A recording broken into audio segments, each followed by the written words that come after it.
76,000 crore rupees वो amount है जो महाराष्ट्र गवर्नमेंट और सेंट्रल गवर्नमेंट मिलकर लगा रही है वाधवन पोर्ट के कंस्ट्रक्शन के लिए, जो ना सिर्फ इंडिया का लेकिन दुनिया का one of the biggest ports होने वाला है। और इसका डेवलपमेंट जितनी स्पीड से हो रहा है ये अपने आप में चौंकाने वाला है, क्योंकि ये पोर्ट जिस लेवल पे बन रहा है वो बहुत सारे इश्यूज का सामना करेगा। ये बात पहले से पता थी। Environmentalist, local villagers, high land value, Maharashtra के अंदर होने वाला लैंड एक्विजिशन, ये सब कुछ मेजर इश्यूज होने वाले थे, ये पहले से पता था। लेकिन इसके बावजूद विद इन ईयर हमें बहुत बड़ा प्रोग्रेस देखने मिला है। CRZ कोस्टल रेगुलेटरी जोन का क्लियरेंस इसे रिसेंटली मिला। इसके साथ साथ कल के दिन ही जो हाईवे बनना है पोर्ट से लेकर मेजर दूसरे हाईवे तक, उसके लिए भी लैंड एक्विजिशन गवर्नमेंट ने शुरू कर दिया है। बाकी जो मेन पोर्ट के लिए डिजाइन है उसके लिए दूसरे क्लियरेंसेस भी मिल गए हैं और गवर्नमेंटल सपोर्ट भी इसके लिए दिख रहा है। इसकी वजह से एक बात क्लियरली समझ में आ रही है, कई सारे प्रोजेक्ट्स जो महाराष्ट्र में चलते हैं उसके विपरीत एटलीस्ट अब तक वाधवन पोर्ट के सामने कोई भी बहुत बड़े ऑब्स्टिकल्स नहीं आए हैं। मैं कोई बात चिंग्स नहीं करना चाहता, लेकिन एक चीज यहाँ पे समझ में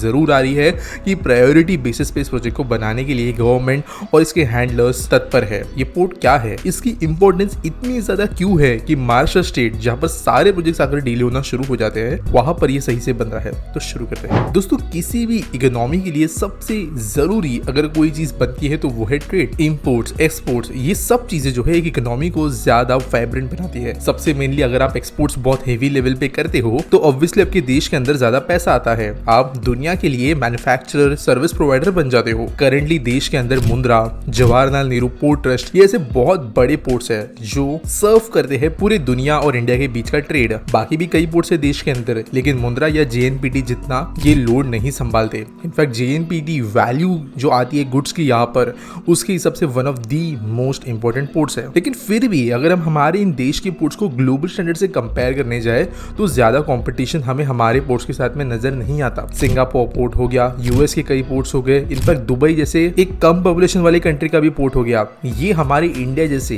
दुनिया के सबसे पॉपुलस नेशन वाले से भी कंपटीशन से ज्यादा आगे निकल कर आते हैं, और इसलिए जरूरत थी देश के अंदर कई पोर्ट्स बनाने के लिए। ये चीज हमें सागरमाला परियोजना के अंदर होती हुई भी नजर आई, जहाँ पे चाहे वो विजनडम पोर्ट हो, हल्दिया पोर्ट का डेवलपमेंट या कई सारे दूसरे पोर्ट्स का मेजर इनोवेशन, ये हमें बड़े लेवल पे होते हुए नजर आया। लेकिन कोई भी मेगा पोर्ट हमें ग्राउंड अप बनते हुए नजर नहीं आ रहा था, और यही काम होने वाला है वाधवन के अंदर इसके स्ट्रेटेजिक लोकेशन की वजह से। ये जो 76,000 करोड़ का पोर्ट है, यहाँ पर बेसिकली इसे government of India, Maharashtra maritime board और जवाहरलाल नेहरू पोर्ट ट्रस्ट, जो ऑलरेडी देश का one of the busiest ports है, वो मिलकर बना रहे हैं। और महाराष्ट्र स्टेट में होने की वजह से और अभी जो करंट JNPT है उससे ये बहुत ज्यादा दूर भी नहीं है। इसके कारण यहाँ पर जो शिप्स आएंगे उनकी संख्या काफी ज्यादा होगी। इनफैक्ट करेंटली JNPT के अंदर जब कोई भी शिप आता है तो उसको कई दिनों तक समुद्र के अंदर ही इंतजार करना पड़ता है, क्योंकि JNPT के अंदर इतने बर्थ नहीं है कि ये शिप्स पार्क करके अपना सामान उतरवा या चढ़वा सके। और वाधवन ये इशू सॉल्व करेगा। फीचर्स समझते हैं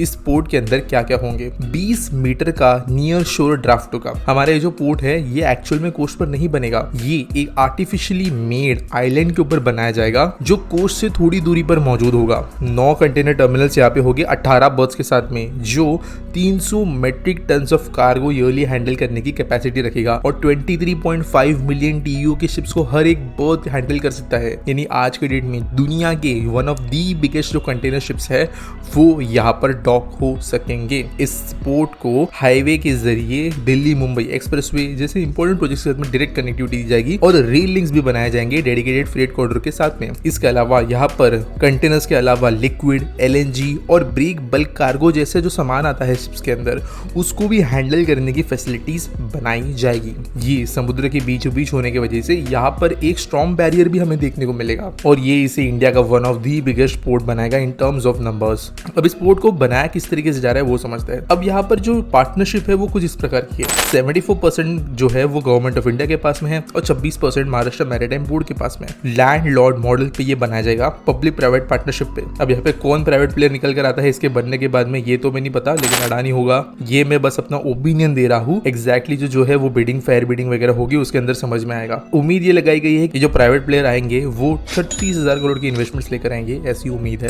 JNPT Jawaharlal Nehru port trust एक स्पेशल पर्पस व्हीकल बनाएगी जो कॉमन यूटिलिटीज जो होती है, cargo handling facilities, logistics hubs, ये बनाने का काम भी यहाँ पर करेगी।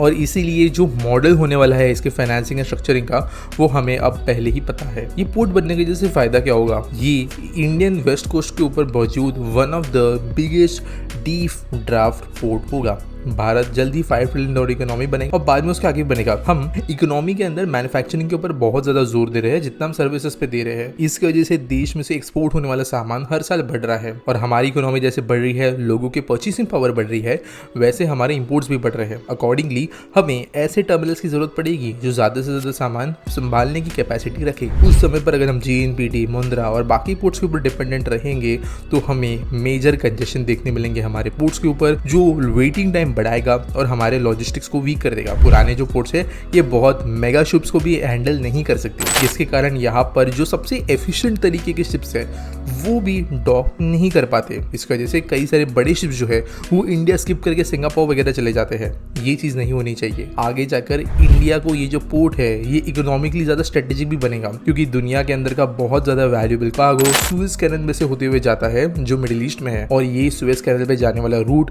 इंडिया के वेस्ट कोस्ट से बहुत पास में रहता है। वाधवन इसके वजह से जैसे JNPT एक इंपॉर्टेंट हब बना प्रोसेसिंग के लिए, वैसे बन सकता है। और साथ साथ आगे जाकर अगर अंडमान निकोबार के अंदर पोर्ट्स बनते हैं तो हमें एक मेजर चेन बनते हुए नजर आएगी हमारे पोर्ट्स के अंदर। वाधवन उसी के अंदर का एक हिस्सा होगा और बहुत इंपॉर्टेंट वाला होगा। अब ये कब तक कंप्लीट होगा ये हम बता नहीं सकते। ये कोई शॉर्ट टर्म प्रोजेक्ट भी नहीं होगा, क्योंकि यहाँ पे एक आइलैंड बना के उसके ऊपर पोर्ट बनाना है, तो ये मल्टी ईयर प्रोजेक्ट होगा। बहुत जल्दी 2-3 साल में तो ये नहीं बन पाएगा। हाँ, लेकिन फेजेस में इसकी ओपनिंग हमें देखने को मिल सकती है। आपको इसके बारे में क्या लगता है मुझे कमेंट सेक्शन में जरूर बताना, और मिलेंगे अगले वीडियो में।